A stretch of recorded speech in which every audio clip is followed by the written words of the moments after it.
Hello and welcome to Bread and Rosaries, the leftist Christian podcast which, despite its many dodgy connections, has yet to have its reputation tarnished by the Epstein files.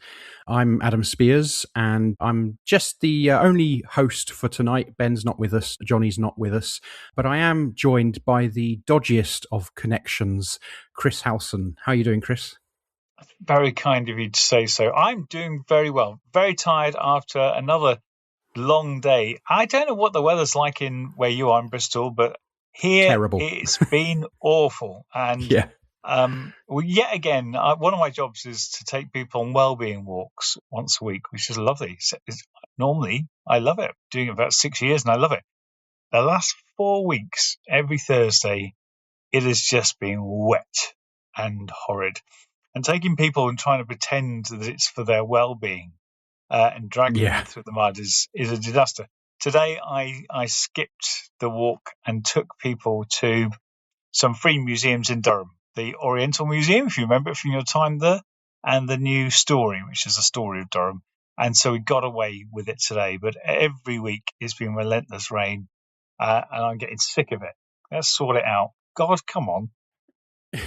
Yeah, I've had similar thoughts recently. I mean, there's something about I live in Bristol, and the West Country is not exactly known for its. We get a lot of rain down here. Anyway, we're not here to talk about the weather, are we? I mean, the political storms are bad enough in themselves. Yeah, So it is. yeah. I mean, I've got no love for Starmer, so if anything can push him out, that would be great. Though what would he would be replaced with is extraordinary. I mean, there's not much left of moral integrity in Prime the Minister Labour Party. West Streeting, anyone? Oh my good heavens! They need someone who's relatable. He's not relatable, is he? Good grief! He's just he's a spiv.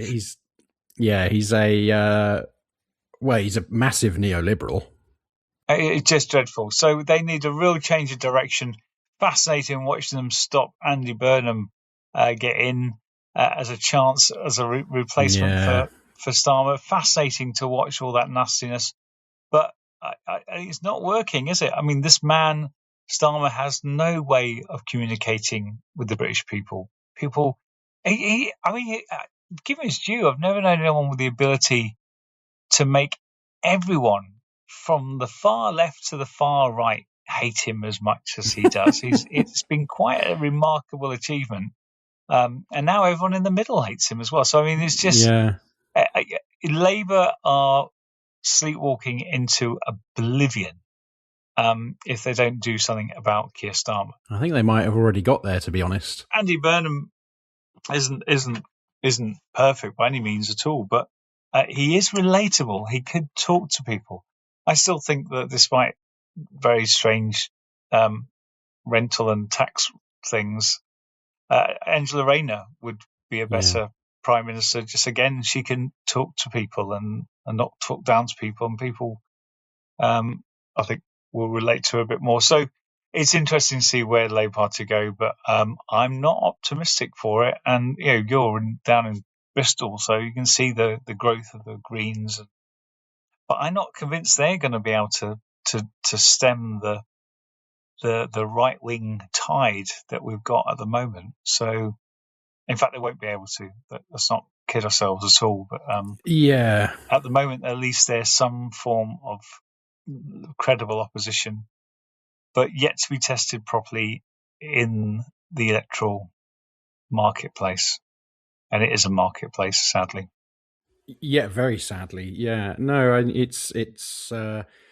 it has been fascinating to watch, but also, I mean, obviously, as you and I both know very well, as fascinating as it has been to watch, obviously, this is, politics is real life as well, isn't it? And people's lives are affected by this nonsense. Just, and we'll get onto this, obviously, but just when you think about our topic for today, which is refugees, asylum seekers, those seeking sanctuary, however you want to put it, and the rhetoric that's being employed against them, and taken from the far right by the Starmer government in particular. But Labour have been doing this for well, successive governments, not just Labour, but obviously Tories as well, have been employing this kind of rhetoric for a long time now. But it really does seem to have ramped up. And of course, the more you spout this nonsense off, the more you kind of feed into that far right narrative. So,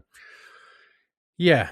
But before we get into that properly, let's have a mind grapes, shall we? What else is on my mind, grapes? My mind grapes were tickled this week by a story that came out today as we record about a man who has been sent to prison for refusing to knock down houses built on land without planning permission. And they've been there for, I think, 14 years. And his argument is that it's God's land and that he doesn't need planning permission. Where is this? Is this? I mean, I've come across stories like this in the past. It is, of course, all God's land. Yeah, what is not God's? For heaven's sake. But this is probably someone who's built illegally on his own land and hopes that nobody would catch it. I remember the farmer who built a mansion, but he put loads of straw bales in front of them in the countryside to make it look like it wasn't. I remember that. But I think Ed Sheeran did something similar with a swimming pool. I think he built a swimming pool and then hid it with straw bales. And of course, we've got like Google Earth, people Google Maps see these things. Yeah. Ed Sheeran, I thought it was a bit nicer than that. I'm surprised. You're breaking all my heroes, destroying them. He was brilliant live. Very good. Sorry about that. Never mind. So that's your mind grape, is it? That rich people build properties and then don't like to knock them down. Well, I don't know much about this guy other than he's, as Ben put it when I told him about this guy seems like a really shit Gerard Winstanley. Oh dear. Yeah. Just the kind of opposite, but yeah. So apparently he built this house for his family, and has been arguing about it ever since, and claiming that planning laws didn't apply to him because he had the right to live on the land, because it's God's land, and secular rules shouldn't bind him. I'd like the world run by people like that. What a world it would be, it's very similar to what we've got now. Insane people doing insane things. Well, hold him to account. Why not? Let's have a little bit of political and moral judgment in the world still. That would be nice. Well, I think there's an interesting element to this though as well, because planning laws are often harder for individuals like this than they are for massive wealthy developers, right? So we've just spoken about Andy Burnham. Zoe Bread, which is an odd name, I appreciate, but is a TikToker, like social media character who's started doing citizen journalism, and she's trying to hold Andy Burnham in particular, but also other local politicians to account in Manchester for giving interest-free loans to a developer to develop these luxury apartments in Manchester, who's then obviously done the thing that they always do where they say, we can't actually keep to the legal requirement to have a certain percentage of these be social housing. So you let us off. And then they've said, yeah, go on then. So he's got these interest-free loans, doesn't have to uphold the law. Then he's taken those loans and he's sodded off to somewhere like Dubai where it's all tax-free. Lovely. Aren't these people lovely? I think we have to be on the run for them. I take the... have you ever heard of Jack the Blaster? Yes. Jack the Blaster is one of my anarchist heroes from the Northeast, and being driven off the land because of the rents of the landowners, he goes into the caves in Marsden, and he used dynamite to blast old pirate caves into bigger caves that he can actually live in. And he wrote a wonderful poem about how you landlords dare come and take from me, as he lives by the sea. And he resorts, people resorting to have to live in caves to get away from the greed of the people with land. What a world. But Jack the Blaster, there you go. Anarchist hero from South Shields. Yeah, we love Jack the Blaster. 1790, just so you know. I think so. As an anarchist myself, I find obviously I like figures like Jack the Blaster. I think this story brings up some interesting things, but I don't. Sadly, I don't think this guy's in the same kind of category as Jack the Blaster. But I have perhaps a little bit more, just a touch more sympathy for this than some might. Let's move on though, because we have a really important story to talk about today. You've been in the news, Chris.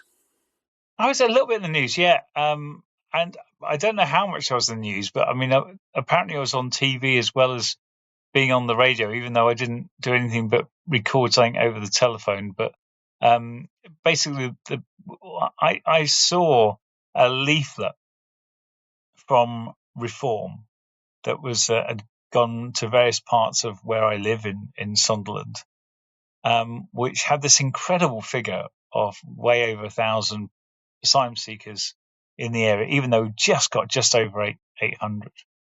And I just thought, they're just making up these figures. And the only way I realized that they could have made those figures is if they added the number of Ukrainians who had arrived here to the number of official asylum seekers, making their kind of number over 1,000. They were desperate to get over 1,000 because I've been telling people that it was thousands of asylum seekers in Sunderland, and the figures have horribly remained way under 1,000 for too long. So what they did is they made a leaflet and they added these figures together to create this thing. And they also, in the leaflet, made two outrageous lies. One was, they said that this was only a result of the council becoming a city of sanctuary in 2022, and that is when the figures shoot up, when actually the city of sanctuary status has had nothing at all to do with the numbers of asylum seekers in our area. Absolutely nothing. Numbers were dictated to by the Tories, by the Home Office, and local authorities kind of had to respond. It went up a lot because Sunderland had a very low number, historically very low number, simply because there'd been a murder of an Iranian refugee in 2003, 2004. And for that reason, people have been very anxious about sending people to Sunderland for a long time. So the numbers look really low, and then it looked like they're really high. But it's nothing to do with the city of sanctuary status as they claimed in this leaflet. And the other thing they claimed was that these asylum seekers were taking all the council accommodation. There was a couple of problems with that. One is the council here doesn't run any accommodation, but only a minor amount, and not a single asylum seekers in them. Most of social housing is Gen 2, housing association, but not a single asylum seeker is in that system at all. They take private accommodation from the Mears Group, which is, buys private accommodation and is actually quite good for the local housing market. Isn't good, of course, for people renting because it does drive up rents. But the idea that telling people that the housing crisis in terms of numbers getting into social housing was because of asylum seekers is not true. It's partly because the asylum seekers don't tend to stay in Sunderland when they get their status. They move to places that they feel safer, where they can get jobs, and where they haven't got sort of rabid right-wingers giving them hell all the time. So they lied about the figures. They lied about the impact of the city of sanctuary status, and they lied about the housing situation. And I called it out on social media, and someone on the BBC saw that. And after Christmas, I got a call saying, "Oh, we've got this. We want to investigate the story." And I said, "Yeah, I'd like you to investigate the story as well. It'd be lovely to see where they come up with." So the BBC start ringing Reform to kind of find out where they got their figures from. And Reform just do their incredible thing that they've learned from Trump and all these people, is they just don't answer. And they can't answer because they've made up the figures as not true. Now, in terms of their response on social media, they were very much to say, well, these Ukrainians are asylum seekers, whatever. They're not. The Ukrainians come under a different scheme. They can work, they pay taxes and all the rest of it.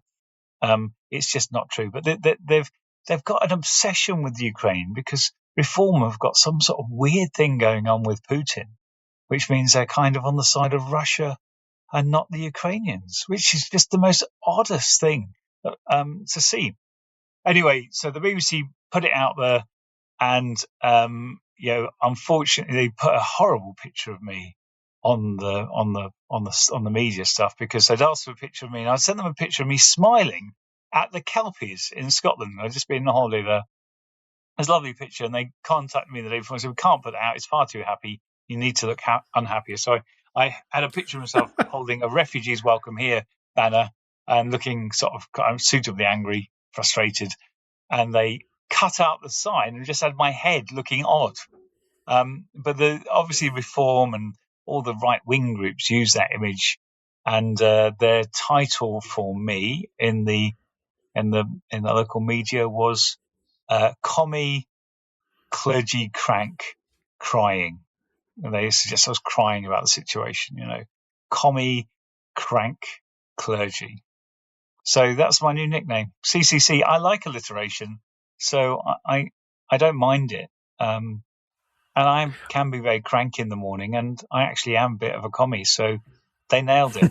That's just put our hands up. No, I think there was some nastiness as well. There was a lot. One thing you should learn in this business is you never read the comments on social media stuff. Never read the comments. And I got a message from a dear friend, and they said, "For God's sake, don't read the comments." And I didn't. And then someone sent me a link because they were so upset. And I unfortunately clicked it. And then, of course, I saw the comments, and of course, what the right wing do in these situations is kind of attack the clergy.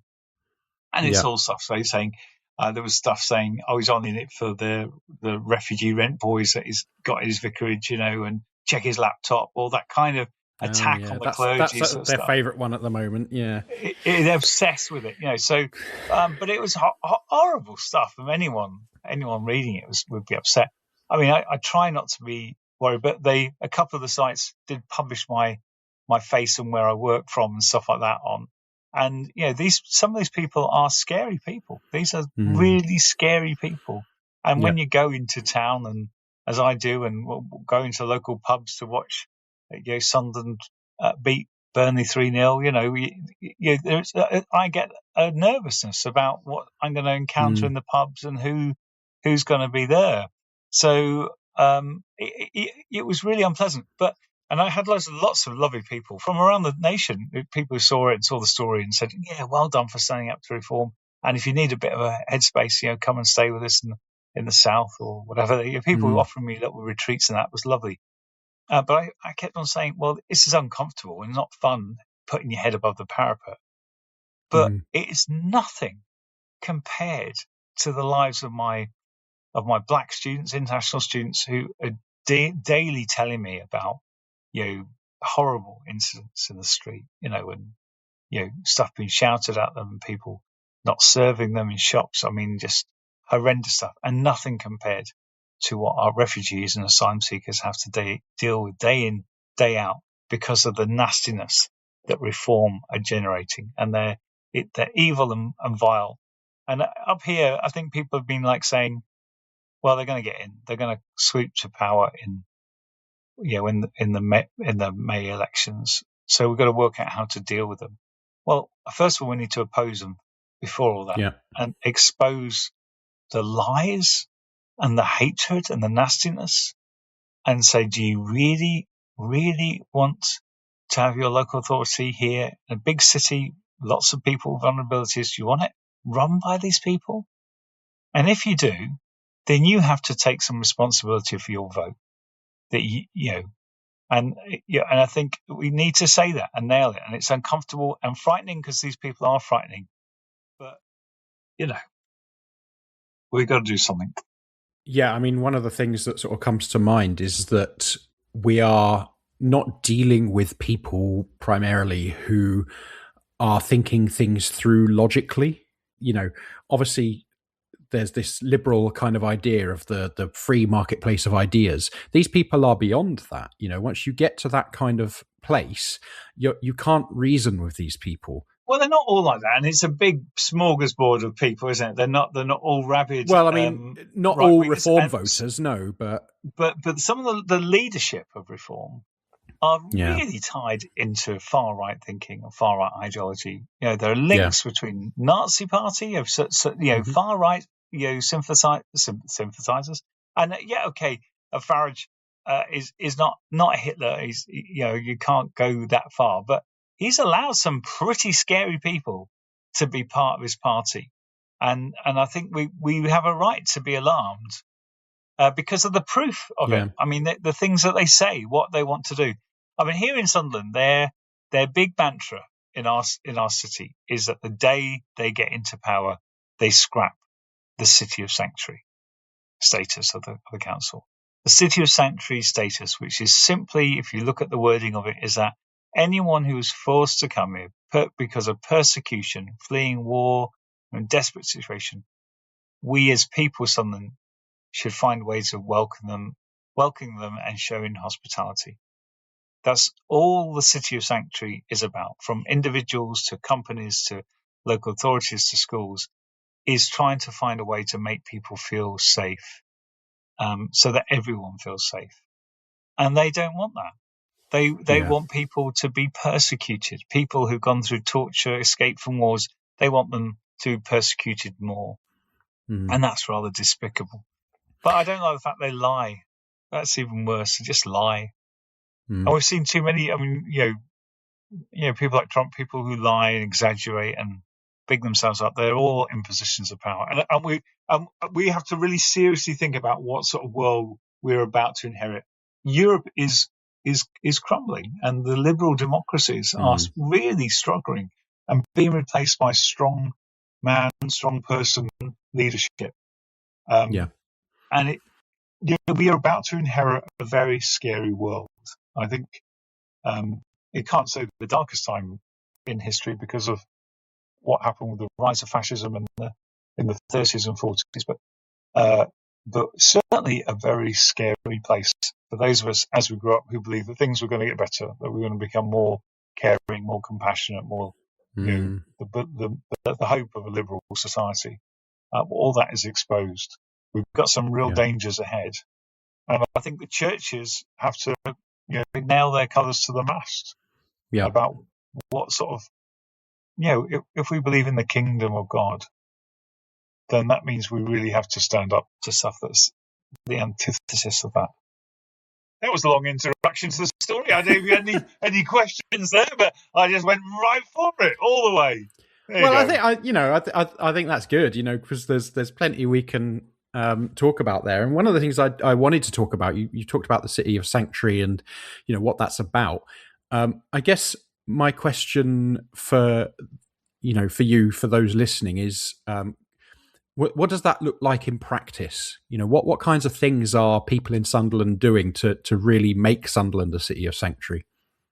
Well, we got nowhere near it. I mean, we got legislation passed in the council to work towards being a City of Sanctuary, and then the council just stopped. And all they had to do was not spend any money, but have some of their council workers tap into the local authority sanctuary network and groups like that to hear about the best practice up and down the country, to make sure that people who are on the margins were involved with decisions about their healthcare and education and things like that. But the council never really did much about it. But where the City of Sanctuary status was important was as a tool of going to schools and going into workplaces, churches, mosques, whatever, and encouraging people to have a bit of a toolkit for what they could do to make people feel included. And the greatest success was the Sunderland College becoming last year a college of sanctuary, and the work that's been done up there to embed a sense of inclusion and helping local people who go to predominantly the people who go to Sunderland College, to learn something about the people who come seeking sanctuary and have some understanding, because a lot of our young people at the end of college have only got the views that have been passed on by their parents and the stuff they've picked up on social media, which is so grim. So the City of Sanctuary stuff has an impact, and the college is a really good sign of it. But and of course, whatever reform or deform, you want to call them, whatever they do, if they get into power or when they get into power in Sunderland, doesn't take away what individuals and companies and social organisations can do to actually look after people who come into our orbit, who need to feel that there's some hope in the world, that there's some sense of caring, that there's some way of reconnecting with sense of who they are, their humanity. It needs churches to make these people family.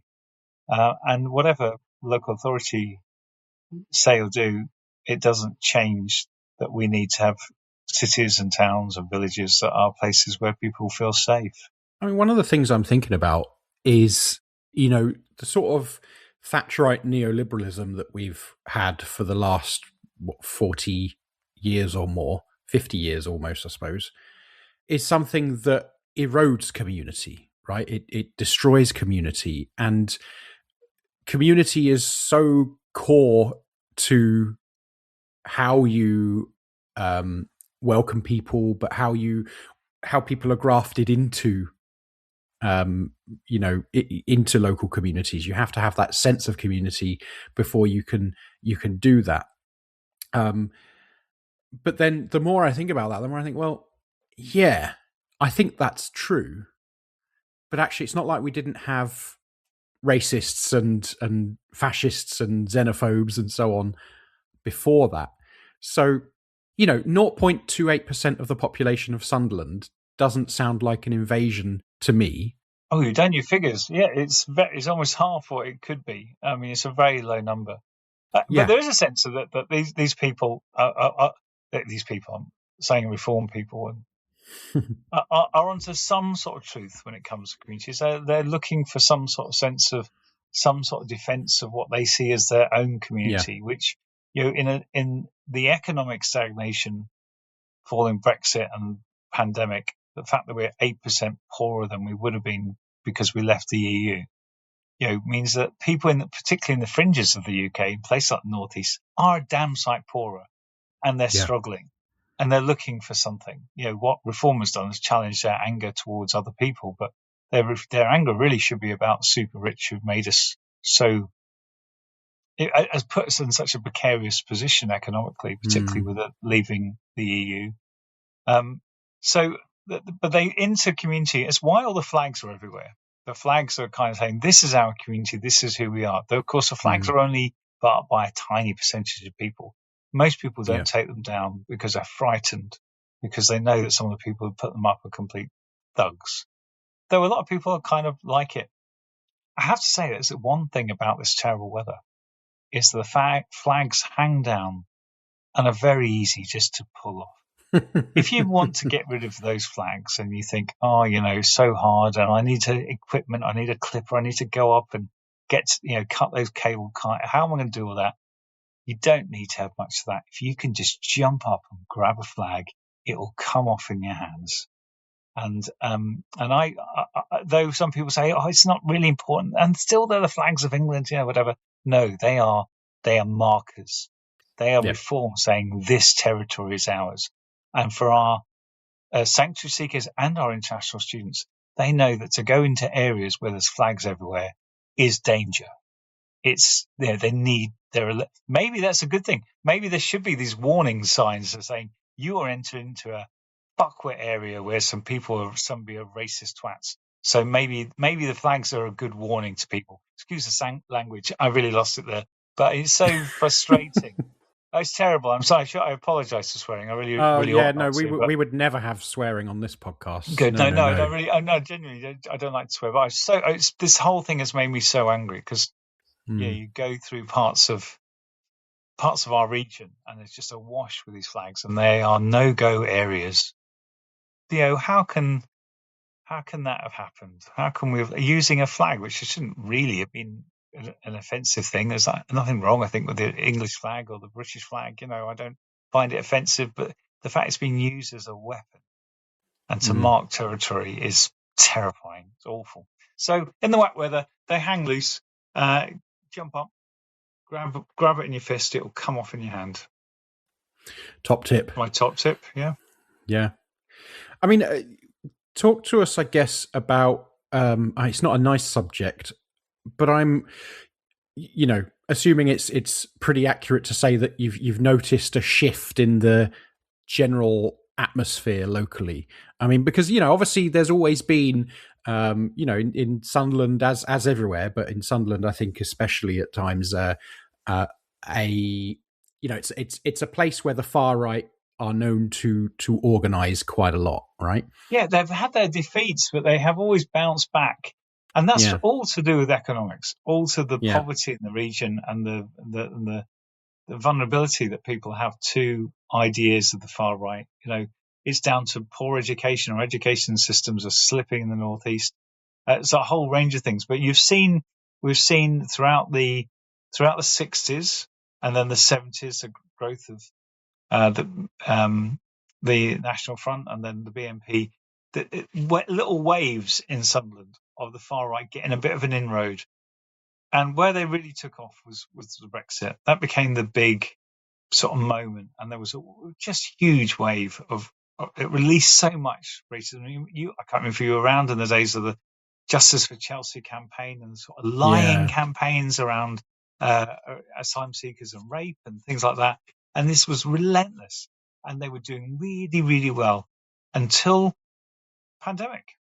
The pandemic came and it changed around, and that, bizarrely enough, because a lot of the far right got really into the whole anti-vaccine stuff. And they did everywhere. It was really, really odd.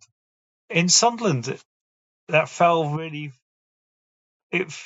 badly for them because we had one of the highest death rates in the country. So to go around and sort of deny, the impact of it when so many people had lost their nanas, because social housing is very close together, from where you lived in, people lived very close together. They didn't have the sort of luxury of being able to just hide in their homes and not work and stuff. So our death rates were amongst some of the highest in the world. And so the whole kind of, it's all a hoax, just fell flat, and they lost a bit of ground. That was all well and good. But, as the pandemic sort of fades and the memory of the pandemic fades, they've come back again. The rise of reform nationally has given them a kind of a target. And of course, the failure of Labour. The failure of Labour to be a voice for working class people, to speak their language, to support them, and to give them some economic news that is heartening, has done it for them. Now people, understandably, this is why it's important to note, they are understandably angry, and they are understandably, going to vote for a party that's going to give both the Tories and the Labour a bloody nose. And so, it's going to happen. The problem is, on the back of it all, some really nasty people are going to get some serious power politically and economically. And that lies in a huge danger for us, for the society, but mostly for the most vulnerable. Yeah, exactly. I wonder as well, kind of, one of the things that we're seeing as well with the rise of the far right is they are really leaning into, in a way that I don't think we've seen in this country for a long, long time, the kind of Christian nationalism kind of side of things. They haven't. I mean, there's a lot of talk about this, but their big attempt at it, the big carol service in London, was a huge, mega flop. Because it's a known fact that Nazis can't sing, so they're only good at shouting and waving their hands. So good for maybe some form of ecstatic worship, but very little else. You see them do this. I don't think they're getting much credit. I think most people, when they think of Christians, are still not thinking of Tommy Robinson. They are still thinking more holistically. So I'm sad to see their use of Christian nationalism and Christian symbols, but I'm not worried that they're taking that ground. And I was so pleased by the church's response to that universally. So that doesn't worry me too much. There are other things that worry me a lot more. And our job, I think, in terms of the churches, is very simple: it's to repudiate, sort of Christian nationalism and to articulate the gospel. It does give us a wonderful opportunity to say, well, gospel is about loving your neighbor. It's really simple. Love God, love your neighbor as you love yourself. It's so clear. And that's what we need to be doing. So we can easily repudiate this stuff by simply focusing on the gospel and helping renew Jesus' message of love and inclusion and making it the bedrock of what the church is about. Of course, the churches haven't made it the bedrock. The churches have been desperately trying to stem the tide of people going to them and haven't concentrated on the things that really, really matter. He says bitterly. Yeah, I mean, it does seem like. I mean, I also was, for someone who's very, very cynical about a lot of the church's responses to things, I was quite impressed with how they responded to this stuff as well. But yeah, I do also think there's a sense in which they did sort of sleepwalk a little bit into some of this stuff. Well, the reason is, I think the people at the top, bishops and that, can actually speak out. But on the ground, your clergy are finding this very difficult, because if you're worried about the loss of numbers in your churches, then your church of, say, 50, 60 people. In that, what if there's 5 to 10 who are really keen on reform?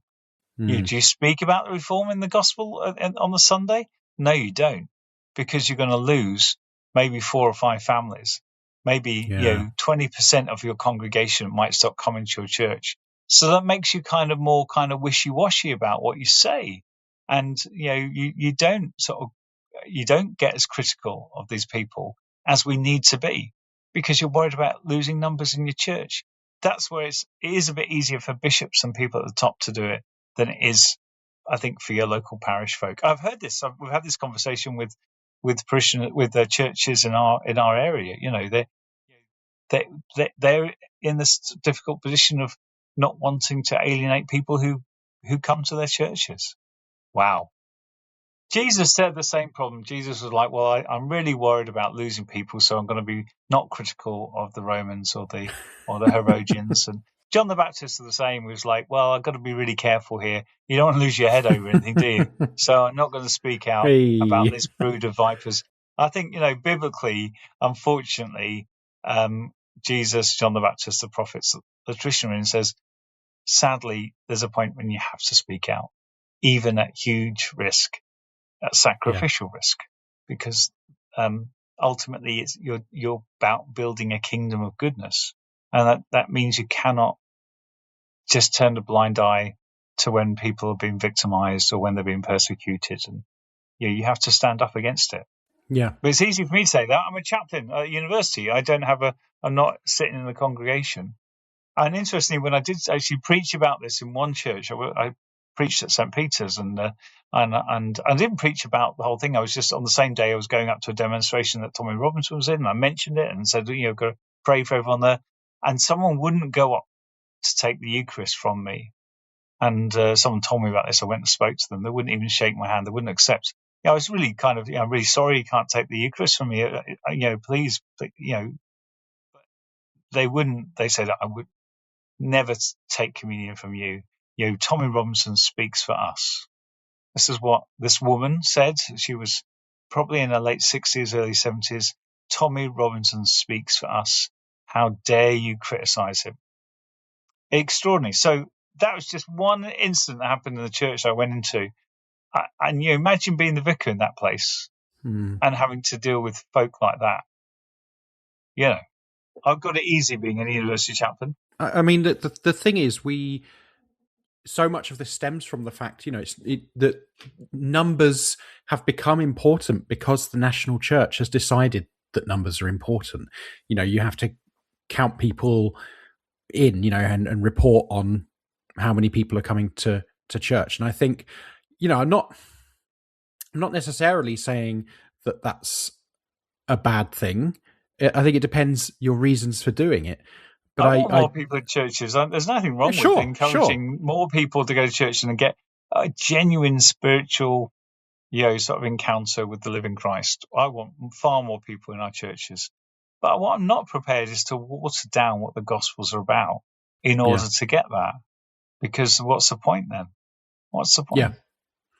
Yeah, exactly. And it is, I think we are, I think I'm probably a little bit more pessimistic about you than you about, how much this stuff can infect the churches and become part of the everyday kind of stuff that churches are talking about. I mean, we did an episode a few episodes back where they launched the Reform Christian Fellowship, which was a church service taken by a Church of England vicar in a Church of England church. And it is in the city of London. So it's a Church of England church in the depths of hell.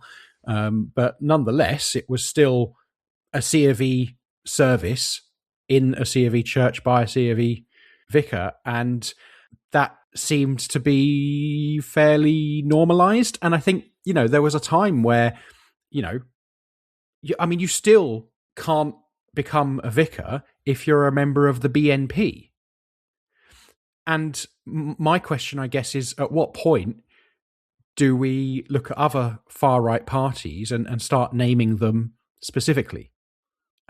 Because I think, as you rightly said, not everyone who's voting Reform is a complete monster. I mean, I tend to take the opinion that people, in fact, aren't monsters. They do monstrous things. A lot of people voting Reform are making a really sound judgment given on what's going on in their worlds. Let's never forget that. And they've just been brought into a world of xenophobia and homophobia, all sorts of stuff in there. They've been brought into that. But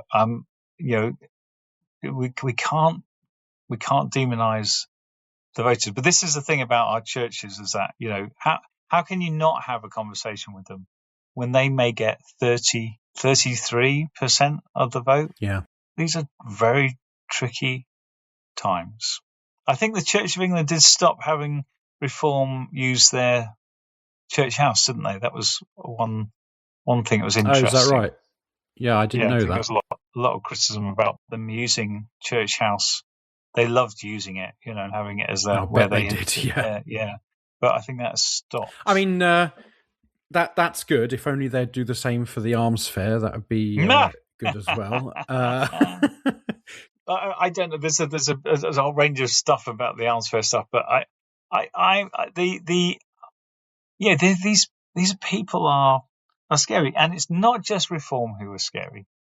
Let's just get this really clear. When I saw on the news that Jim Murphy, who had stood for the leadership of the Labour Party in Scotland, was caught out for trying to get photographs of getting people into photograph situations with ministers for £30,000. His lobbying firm, which he's never apologised for. He doesn't think there's anything wrong with it. And then I read more about his lobbying firm now, which is really about lobbying for the big oil, big plastic, and the arms trade. And I thought, Jim Murphy, he really rose under Blair and is now in the background a senior Labour person. Rose under Blair, Chris, and he's evil. You shock me. There are. They're really trying to demonise, well, quite rightly, demonising Mandelson. But there is a host of people in the establishment connected to the Labour establishment who are horrible people who are lining their pockets on the misery of others. Obviously Reform, horrible. But there's something wrong about our political system that has allowed so many horrible people to get so powerful, not just on the front row of British politics, but in the background, doing all the stuff. What is going on that's allowed these people to do so well? Well, and the obvious point as well about that is that people are driven into the arms of parties like Reform by the fact that you have parties like Labour becoming absolute cesspits, full of people doing the most disgusting, egregious Which is a stuff. shame, because there are still people in the Labour Party trying to do a good job. There are MPs who are genuinely wanting to serve their constituencies, and okay, I'm going to shock you. There are Tory MPs who are still Whoa. genuinely trying to do their best by their constituencies, and actually are actually some decent human beings in there. There are some, but I tell you, they're not at the tops of the parties, and No. they're struggling to have influence, and that is just really, really sad. Obviously, I very nearly played the heresy button there, but Yeah, you're actually you're right. I mean, obviously, I'm sometimes not I'm going right. to give sometimes, yeah. I mean, I'm not going to give too much away, but in my job, I come into contact with a lot of different people, a lot of different community groups, and so on, and I come into contact with politicians and councillors and that kind of thing. And yeah, look, there are councillors who, we're never going to agree ideologically. We're never going to be on the same page at a fundamental political level. But can I tell that they actually care for their community and actually want what's best, and that they're trying very hard for their community? At the very least, I can recognise that for some of these people, even Tories. Yep, absolutely. And I want more of those people. I think there's a real danger that with the reform lot is that they just don't even want to play that game. I mean, the stories of them not turning up to meetings, not making decisions quarterly, they're just not interested in the political game. And everyone think, oh, that will bring about a downfall. No, it won't. They're spending their time, in the local pubs and clubs and building up their positions, and they're doing that very, very well. But they are not doing what we want politicians to be doing. Farage is the same. People say in the Clacton place, he's just not around. He just doesn't hardly makes any votes, any decisions in Parliament. He's just doing his own thing and making his millions and promoting his cause, which is Mr. Farage. So, but how are so many people like that getting to the top of parties? That is a very worrying thing. When there are good people, but lower ranks down the scale, who are working really hard to be good MPs, good local politicians, and it's going to be wiped out in May. May's going to change everything, and I think if Starmer survives this bout of poor decisions and trusting old mates, old Peter, if he survives all this, it is only because nobody wants to take over the Labour Party before May's election, which is going to be probably the worst in Labour's history. Who wants to take over and be responsible for that? I think Starmer's downfall will come after May, when everyone in the country in the Labour Party just says, if we do not do something now, it's obliteration. So I think Starmer's going to survive this current crisis, but will go soon after May. We're coming close to the end. I guess let's try and end with something a bit more hopeful, shall we? Hope, yeah. I'm not unhopeful in all this, because I think in the rise of the nastiness, you also see a rise in the response to it and people being brave and doing good things. And I still have more people contacting me, sort of saying, I see all this stuff going on. What can I do to help? I had 2 calls today of people saying, oh, how can we help my local asylum seekers, refugees? Can I do with language courses as well? I see far more goodness than nastiness. So even this rise of nastiness will see a response of goodness. And of course, as Christians, we kind of we can't shy away from living in difficult times. Jesus lived in a time of bloody revolution and occupation. A time when people on a daily level would be taken up and crucified. When Jesus is crucified, it's not a unique moment in history. He participates in the common fate of all those who rose up against their oppressors. He joins in that struggle and shows a way through. The resurrection is about saying that these monsters do not have the final say.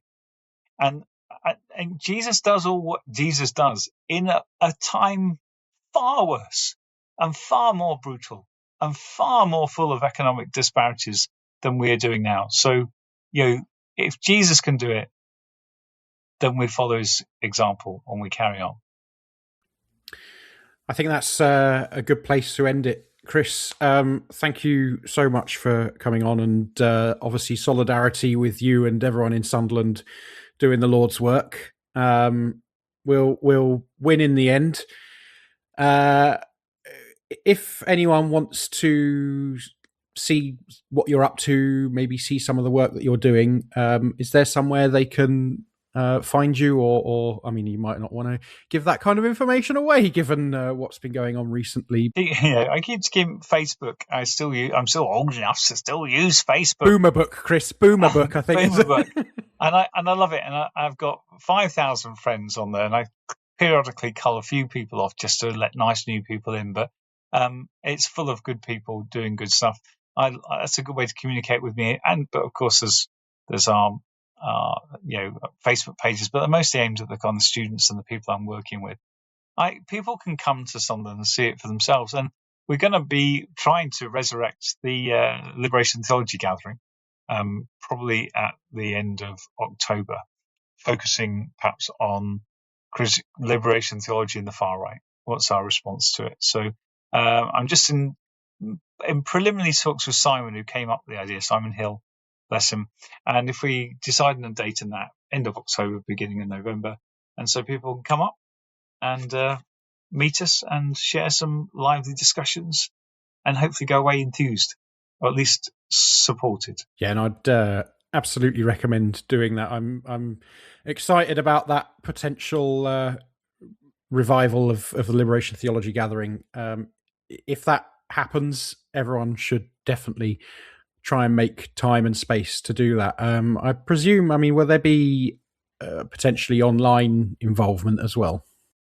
Well, we did that a few times after the pandemic, and it was okay, but there was no real substitute for the listening ability of being around people who cared deeply and passionate about these things and talking to each other throughout a day and perhaps throughout the evening as well. And I think as much as I love all this online stuff and the podcast and everything, I want people to meet up and show solidarity face to face. There are times for doing stuff just on the internet. I think it's really good if you're giving a lecture or whatever and you want it to get it to a lot of people. The Liberation Theology Conference is more an act of community and solidarity that you can get over Zoom. And that's my opinion. So I think we'll want to do something where people are gathered and held. And it's some of the most moving moments for me in Liberation Theology gatherings over the last 12 years. I've seen people be able to cry about what they're going on about, what they've had to deal with, and being able to put an arm around someone who's going through that.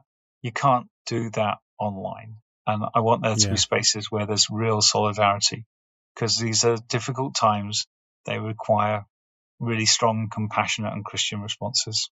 Well, thanks once again, Chris. If people want to follow me, they can find me on most platforms at Commie, Xian. And you can follow the podcast. We have a website, breadandrosaries.com. We're also on YouTube. You can watch this podcast as a video. You'll find us on YouTube, Bread and Rosaries, and Spotify, all the normal podcasty places you can find us. But do check out the website. And till next time, I'm going to say thank you and goodbye. Love and solidarity. Take care.